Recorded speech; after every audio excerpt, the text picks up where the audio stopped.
Alhamdulillah. Alhamdulillahilladzi arsala rasulahu bil huda wa dinil haqq liyuzhirahu 'ala dini kullih walau karihal musyrikun. Asyhadu an la ilaha illallah wahdahu la syarikalah wa asyhadu anna Muhammadan abduhu wa rasuluhu la nabiyya ba'da. Allahumma shalli ala sayyidina Muhammad wa ala ali sayyidina Muhammad amma ba'd. Alhamdulillahirabbil alamin. Hadirin mengatakan Allah Subhanahu wa taala. Pertama marilah kita bersyukur pada Allah Subhanahu wa taala sore hari ini kita kembali bisa sama-sama menjalankan ibadah yang kita sambung dengan sama-sama masih dalam rangka ibadah, dalam rangka juga menunggu waktu Isya. Karena intidharus shalah tadi pagi sudah kita bahas juga ya, kita bahas sama Kiai Umairah ya. Intidharus shalah itu termasuk as-shalah. Menunggu sholat itu adalah dianggap sholat. Ya walaupun saat ini kita tidak sedang sholat. Nah apalagi menunggunya diiringi dengan belajar kitabullah dan juga hadis-hadis Rasulullah. Pada sore hari ini kita melanjutkan kitab Riyadhus Shalihin sampai pada babul muraqabah. Ya, bab muraqabah. Muraqabah itu mawas diri. Ya, penjagaan diri, mawas diri.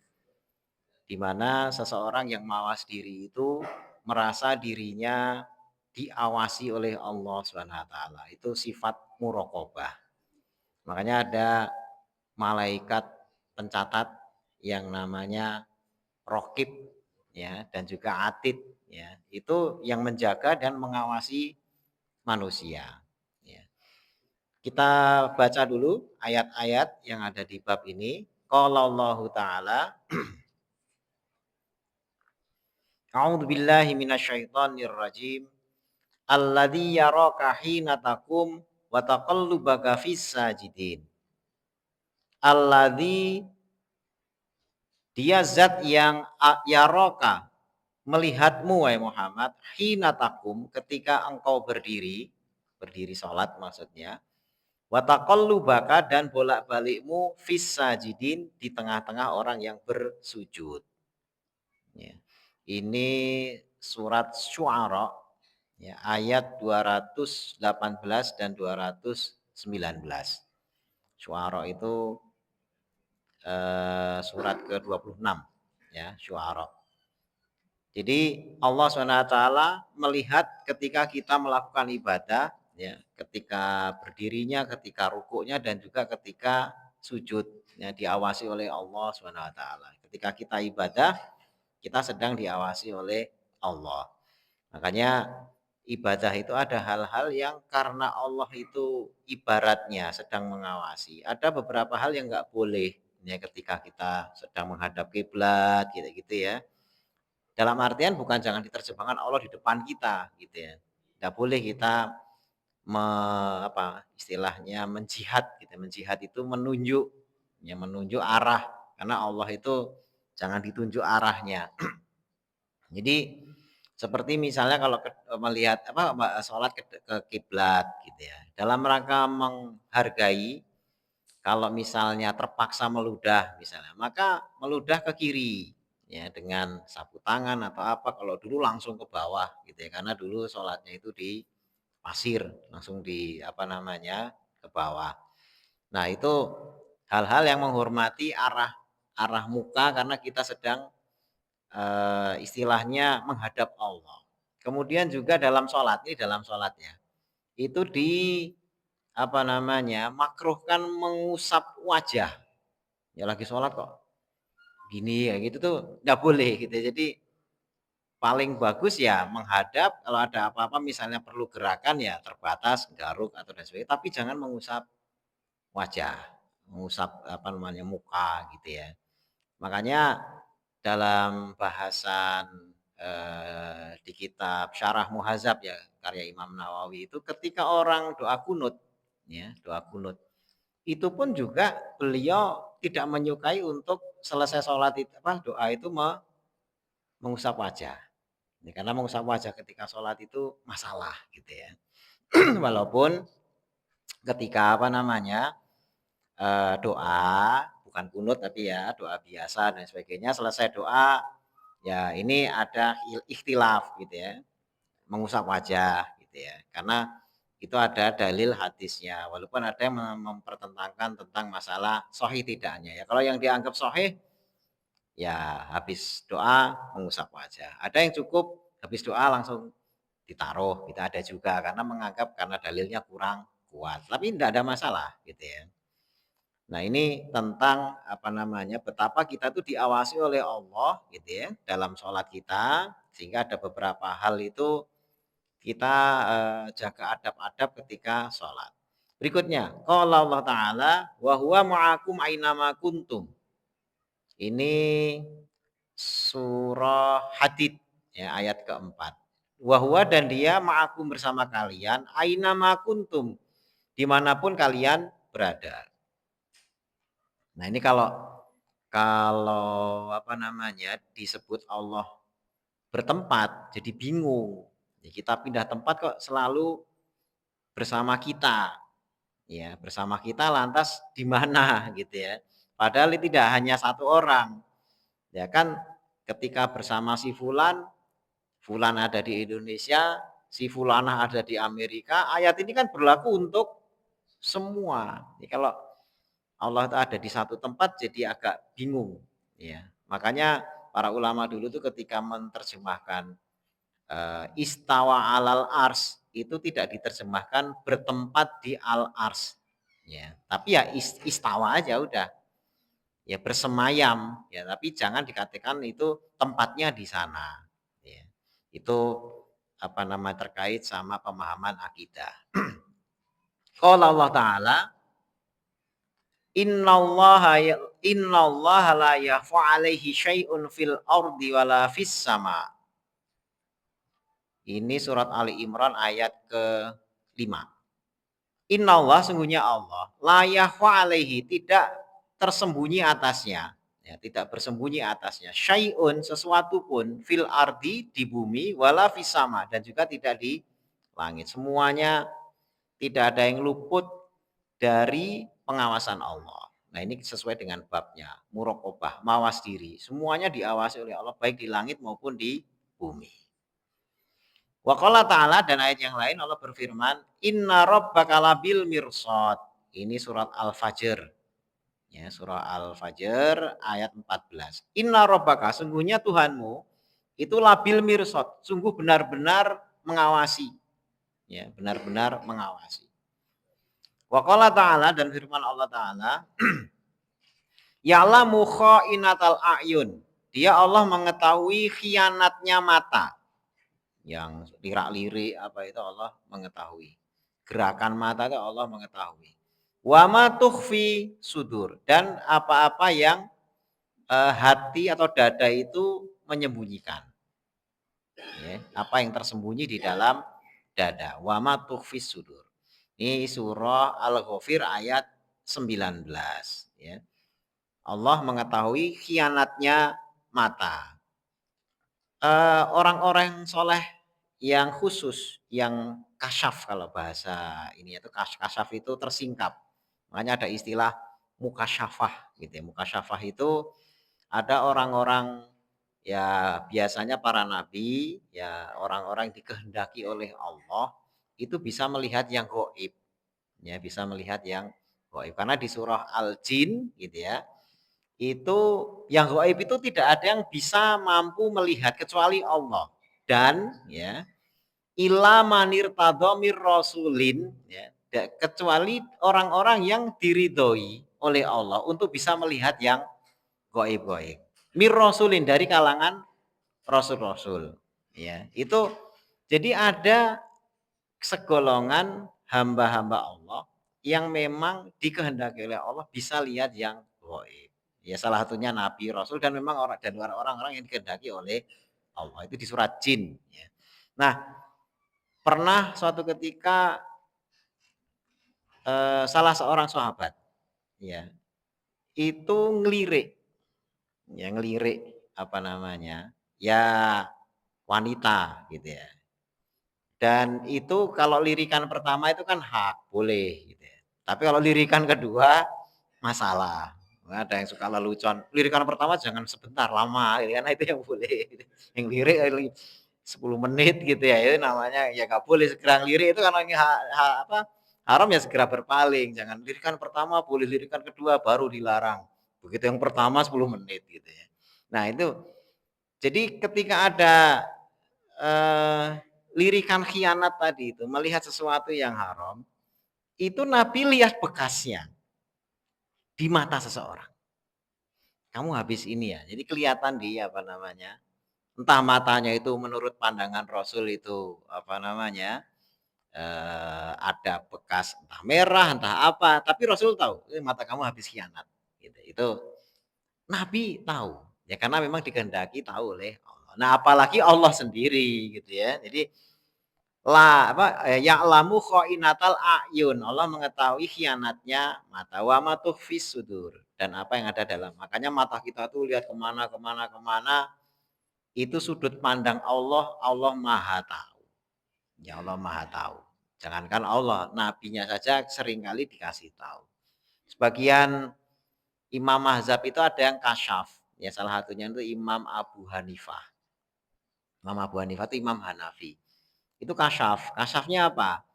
Bisa lihat tetesan air wudhu itu ada bekas dosanya. Kan dalam hadis apa namanya, wudhu itu bisa menggugurkan dosa. Nah, Imam Abu Hanifah itu bisa melihat orang misalnya wudhu, di bekas tetesan wudhunya itu kelihatan dosanya. Terlihat gitu ya, muka syafah itu gitu. Nah, itu ketika wudhu, eh, misalnya habis nyuri gitu ya.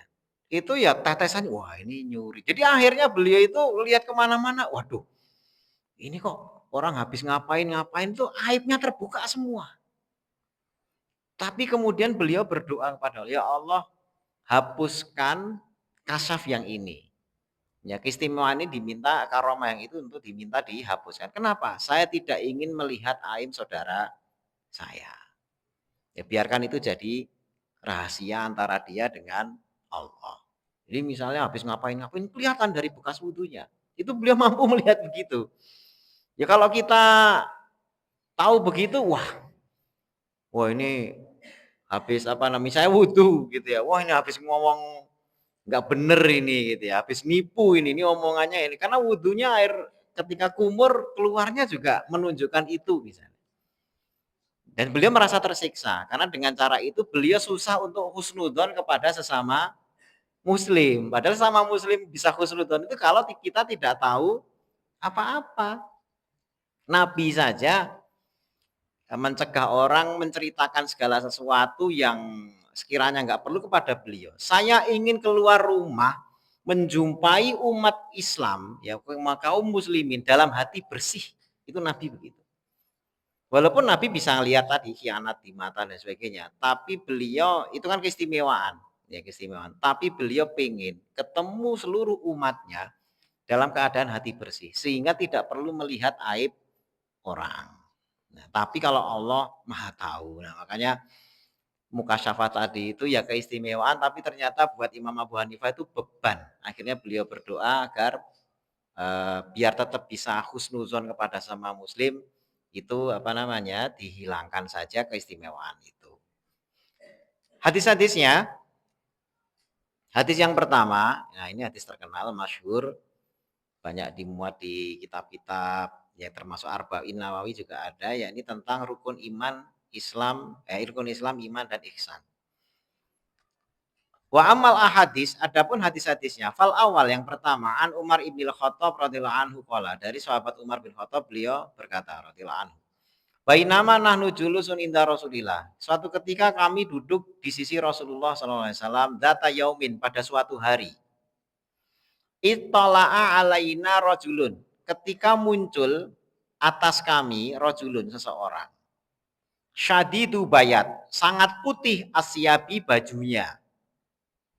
Syadidu syawat, sangat hitam sya'ari, rambutnya. Jadi bajunya sangat putih, rambutnya sangat hitam. La yura alaihi asarus safar. La yura tidak kelihatan, alaihi atasnya asarus safar, bekas perjalanan. Jadi bukan, oh ini orang jauh dulu kan kelihatan. mesti berdebu, mesti apa kotor karena padang pasir ya. Ini enggak, tidak kelihatan sedang melakukan bekas perjalanan. Wala ya'rifuhu minna ahadun, dan tidak ada yang ya'rifuhu mengetahuinya atau mengenalnya minna dari kalangan kami ahadun seorang pun. Hatta sehingga jalasa ilan Nabi SAW, sampai dia duduk di sisi Nabi SAW.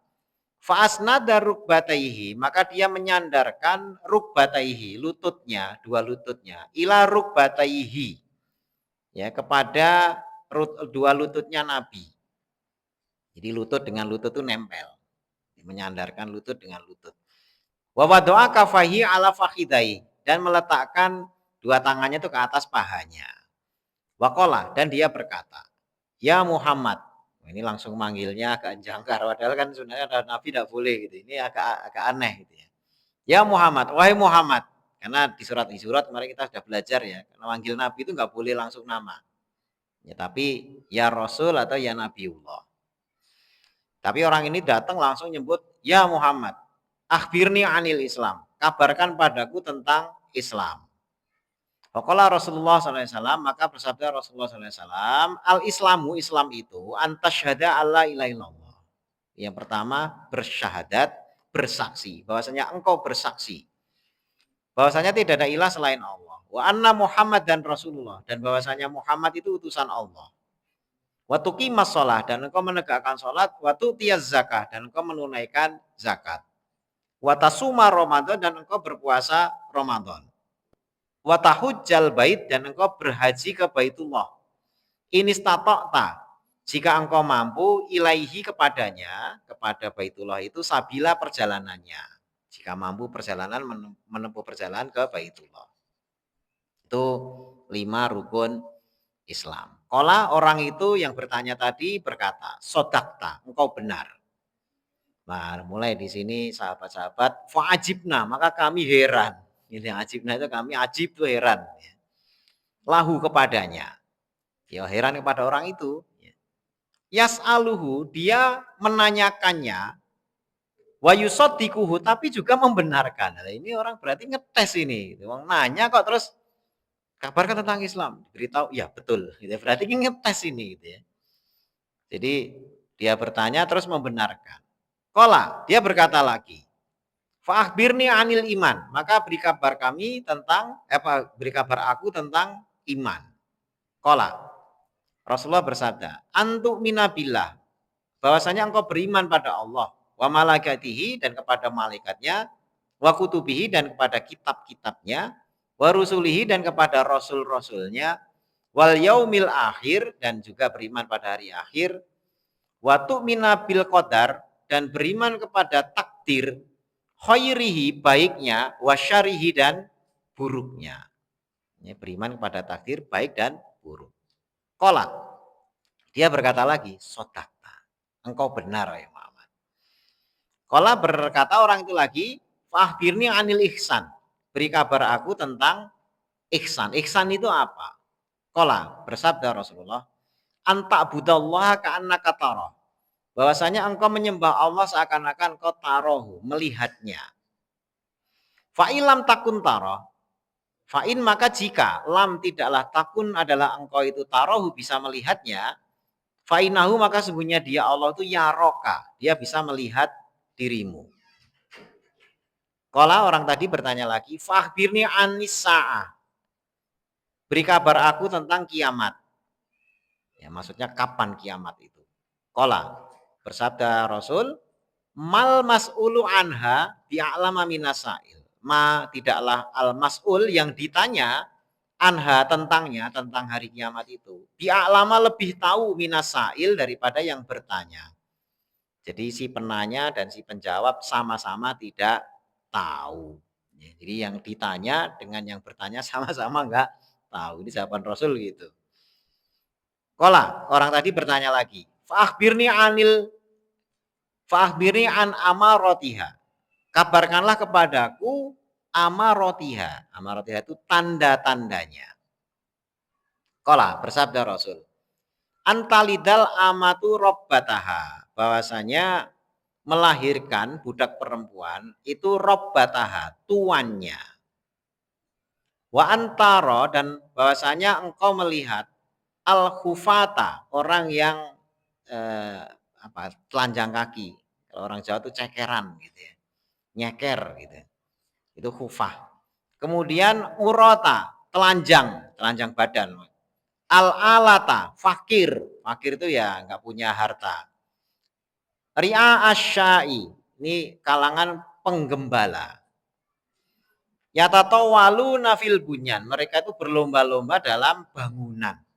Jadi kaum gembala yang miskin, yang ya bajunya itu anak miskinnya itu ibaratnya telanjang, nggak pakai sendal, nggak pakai alas kaki, tapi berlomba-lomba membangun bangunan tinggi. Itu tanda-tanda kiamat. Suma intolako falabistu malia. Suma kemudian intolako, orang itu pergi. Falabistu malia, maka aku tinggal bersama Nabi itu sementara waktu. Suma kola. Kemudian beliau bersabda, ya Umar, wahai Umar, atadri manisail, apakah engkau tahu siapa yang bertanya tadi? Ya, si penanya tadi itu siapa? Kultu, aku berkata, ini Umar bin Khattab yang meraihkan hadis ini ya. Allah wa rasuluhu a'lam. Allah dan Rasulnya lebih mengetahui. Qala, bersabda Rasul. Fa'innahu Jibril. Maka sungguhnya tadi itu malaikat Jibril. Atakum, dia mendatangi kalian. Yu'allimukum, dia mengajarkan kepada kalian dinakum, agama kalian. Jadi ngajarinya lewat tanya jawab. Jadi istilahnya kayak show gitu ya, pertunjukan tanya jawab terus disaksikan oleh Umar bin Khattab dan juga para sahabat, dan hadis ini kemudian dirawikan sampai kepada kita ya. Kemudian rawahu Muslim, ini selesai hadisnya ya. Rawahu Muslim, hadis ini diriwayatkan oleh Imam Muslim. Nah, selanjutnya ini cuma keterangan. Wa makna talidal amatu robbataha, makna melahirkan budak-budak melahirkan tuannya itu adalah sayyidataha. Jadi melahirkan sayyidah. Sayyidah itu tuan-tuan perempuan. Ya, tuan-tuan perempuannya. Wa maknahu, dan maknanya itu antak suros sarori hatta talidal ammah sariyatu binta lisayyidiha. Ini saking banyaknya perempuan. Ya, saking banyak perempuan dalam artian budak perempuan itu akhirnya tuannya itu ngumpuli budaknya, terus banyak banyak keturunan-keturunan yang dilahirkan dari budak-budak perempuan itu. Itu makna, salah satu maknanya. Ini menurut saroh di sininya gitu ya. Kemudian al-alah itu fukara, orang-orang miskin. Ya, jadi ini keterangan hadisnya saja. Walaupun di sini disebutkan wakila ghairu dzalik. Ada yang menerjemahkan atau mengartikan budak melahirkan tuanya itu, ada yang berkata selain itu. Nah, nanti kita bahasnya. Jadi pada prinsipnya hadis ini mengajarkan terkait babnya itu muraqabah mawasiru itu adalah sifat ihsan. Ya, sifat ihsan itu tadi dikatakan anta budallaha ka'annaka tarahu. Engkau menyembah Allah seakan-akan melihat, cuma seakan-akan saja. Jadi seakan-akan melihat Allah. Dan memang nggak bisa lihat, ya fa'ilam takun tarahu fa'innahu yarok. Kamu nggak bisa lihat Allah, sesungguhnya Allah melihatmu. Jadi ketika sholat itu kita ya tidak bisa melihat Allah, tapi seakan-akan kita bisa melihat. Terus seakan-akan kita itu diawasi. Makanya mau bergerak, mau ngapa-ngapain itu ya tidak sembarangan. Dan sebenarnya anta budallah, ya anta budallah itu jangan dibayangkan pas sholat tok. Ya, kan kita kadang-kadang menerjemahkan hadis ini anta budallah ka'anaka yarohu. Engkau beribadah kepada Allah seakan-akan melihat Allah. Fa'ilam takun tarahu fa'innahu yarok. Kalau kamu tidak melihat Allah, maka Allah melihatmu. Nah, ini tidak hanya ibadah pas sholat. Jadi pas sholat, ini seakan-akan diawasi. Bukan. Ibadah itu ada ibadah mahdoh, ada ibadah ghairu mahdoh. Artinya apa? Pas sedekah pun juga seakan-akan kita diawasi oleh Allah. Pas ke masjid, pas ngaji. Ya, nggak masalah misalnya, sepi ya, kita nggak datang juga nggak ada yang lihat gitu ya. Wah rame, wah saya kalau rame nanti apa namanya nggak enak nggak datang malah rame gitu. Nggak ada ngaruhnya. Ya, karena itu berarti masih mempertimbangkan dilihat makhluk. Kalau dilihat makhluk itu bukan ciri orang beriman, bukan ciri orang ihsan. Ya, ihsan itu levelnya di atas iman. Jadi iman ya baru kemudian ihsan. Ya, ihsan tanda-tanda dia itu memiliki iman. Kenapa? Karena kalau tidak iman tidak mungkin bisa ihsan. Sebagaimana di surat Al-Maun ya, di mana ada orang-orang dikatakan alladzina hum yuraun. Ya, ini orang-orang yang mendustakan agama. Ya, mendustakan apa? Kan di awal itu kan ara'aital ladzi yukadzibu biddin.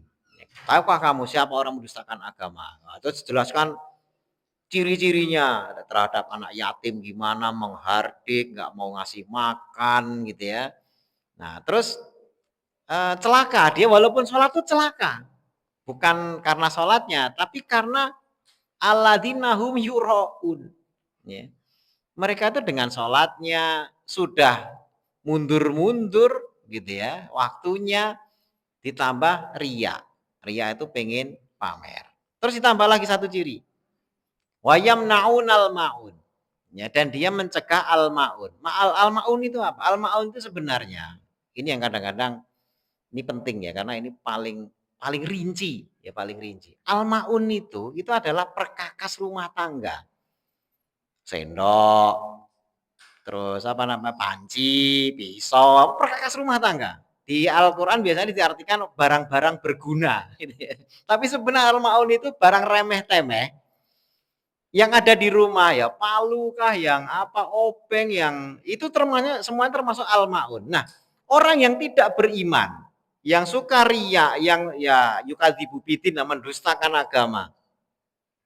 Itu salah satu cirinya. Ini jangan sampai kita punya.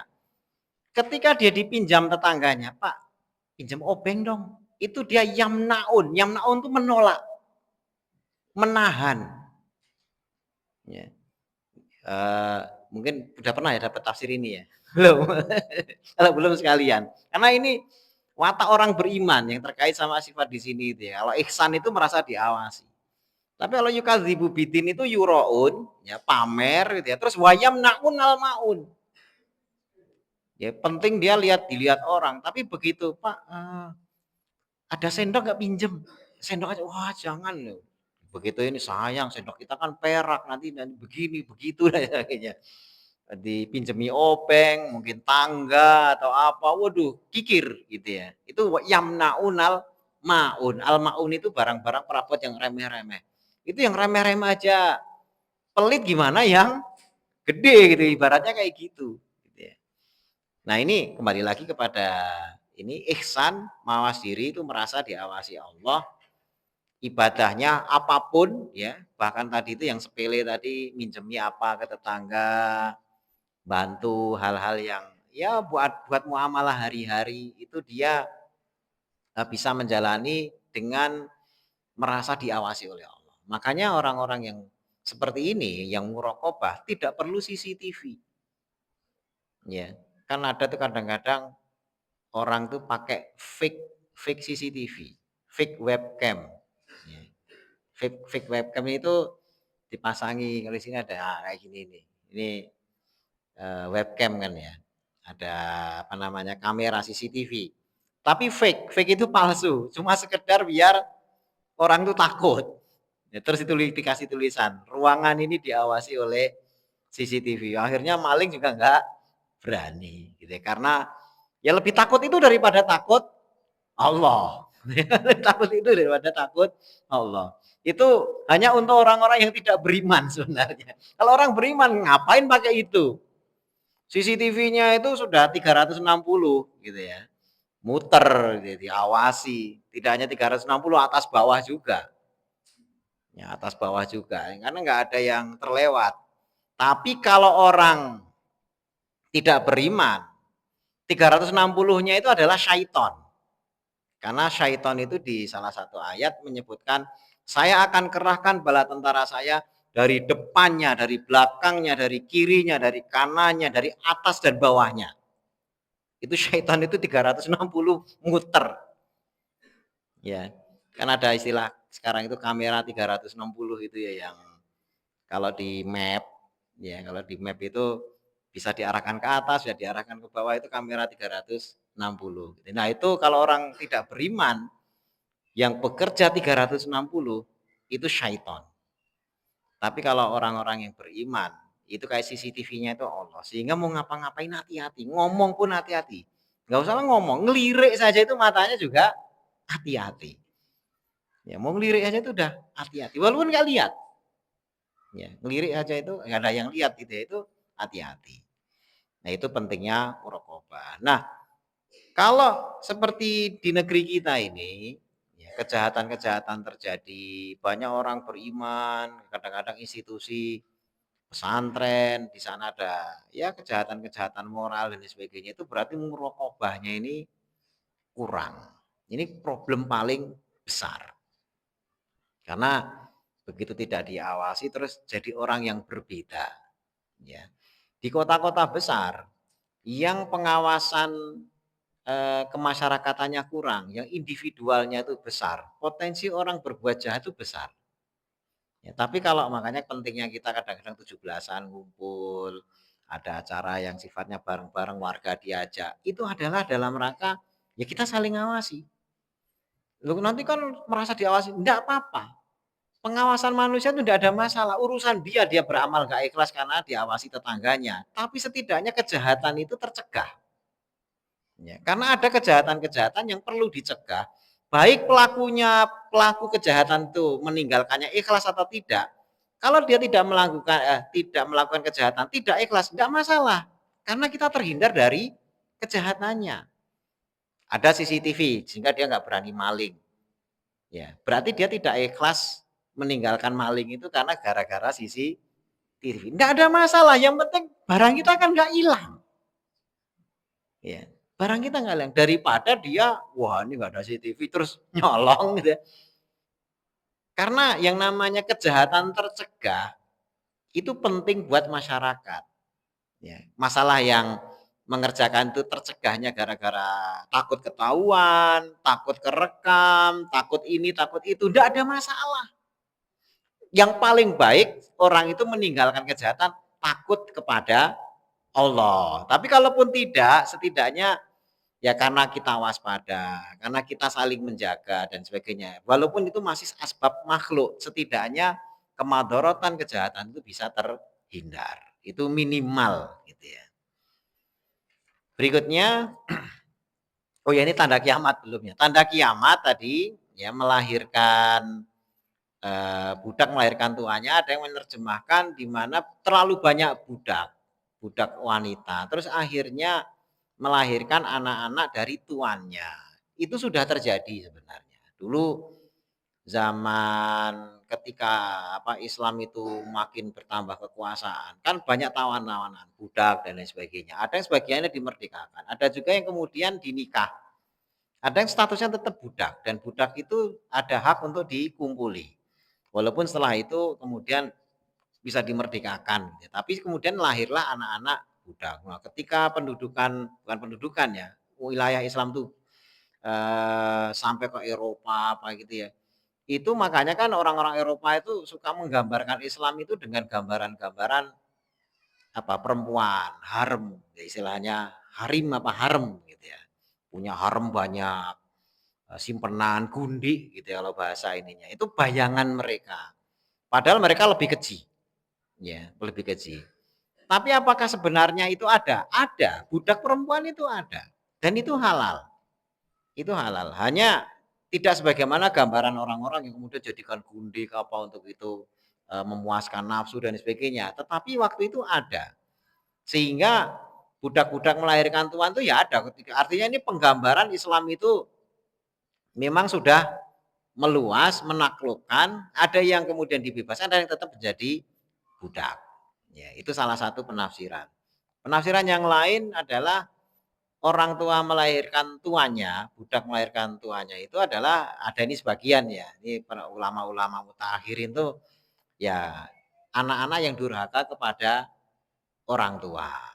Ya, anak-anak itu banyak yang durhaka nantinya, enggak hormat, tidak lagi menghormati orang tua. Jadi seakan-akan ibunya itu melahirkan tuannya. Ya, ada lagi juga karena jadi tanda-tanda itu bukan anak durhaka, tetapi orang tuanya lah yang menuankan anaknya. Ya, paham? Menuankan anaknya. Kalau dulu ke anak, ya mungkin kita ngalami ya di masa-masa di mana orang tua kita, bapak kita, ibu kita gitu ya. Begitu kita ke guru, ya berani nentang, ya mungkin dimarahi, diomeli guru, bahkan mungkin tangannya dipukul pakai apa namanya? Penunjuk itu kayu itu. Oh, kukunya panjang, pukul gitu ya. Pulang lapor tambah pukul sama bapak ibu kita gitu ya. Itu dulu gitu ya. Ya karena dididik untuk menghormati orang tua. Sekarang orang tua itu menuankan anaknya. Jadi kenapa akhirnya anak itu berani dan sebagainya itu karena memang dididik untuk jadi tuannya. Jadi bukan anaknya dididik apa namanya untuk tangguh, tough apa itu, tapi dituankan. Salah pun dibela. Gitu ya. Akhirnya ya berani. Ya, akhirnya berani. Karena gini, manusia itu saya tapi ini bukan bukan ulama atau apa ya, ini kajian psikologis gitu ya. Itu bisa mengendus ya rasa takut, rasa hormat, bisa ngukur. Makanya ada ahli itu, ahli yang suka mengendalikan anjing itu, yang si Caesar sama siapa itu yang namanya itu, Caesar Milani apa siapa itu. Dia pinter sekali mengendalikan anjing. Dan ketika ada tuannya anjing itu bermasalah dengan anjingnya, dia bisa ngerukunin. Gitu ya. Dan kebanyakan bukan anjing yang dididik, tapi tuannya, karena salah treatment. Gitu ya. Jadi tuannya itu dididik di ini dan sebagainya. Nah, salah satu hal yang dia pelajari itu adalah anjing itu bisa mengendus rasa takut, bisa mengendus rasa hormat, bisa mengendus rasa respect dan sebagainya, itu bisa mengendus itu. Manusia sama. Makanya ini dipelajari psikologisnya sehingga dia bisa ngerukunin antara binatang dengan terutama anjing di situ ya.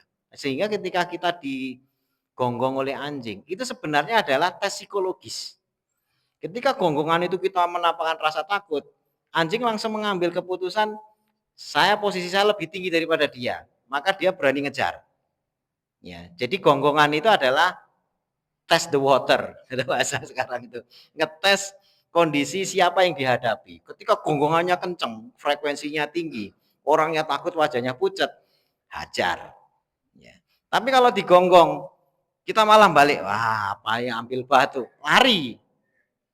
Kenapa? Karena dia kalah secara psikologis. Nah, daya endus anak ke orang tua juga begitu. Anak itu bisa ngendus orang tuanya dikalah. Ya, orang tuanya ini kalah. Jadi kenapa kalah? Karena yang rengek itu dikasih dia akhirnya jadi pola. Ya. Jadi tahu level kelemahan orang tuanya ini kalau saya begini, kalah. Ya. Nanti kalau ini begini kalah. Nah, kadang-kadang orang tuanya nggak bisa dikalahin. Dia sudah ngerengek, nangis nggak kalah. Kalahnya ke siapa? Mbahnya, ya, neneknya, kakeknya, gitu ya. Jadi ibunya itu sudah tegar, bapaknya sepakat, pokoknya kalau ini jangan. Peduli amat dia mau apa, udah tegar gitu ya. Digembosi sama siapa? Mbahnya.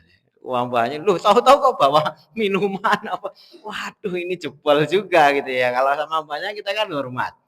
Jadi kalau didik anak bareng mbah, wah itu repot itu. Karena standar ganda.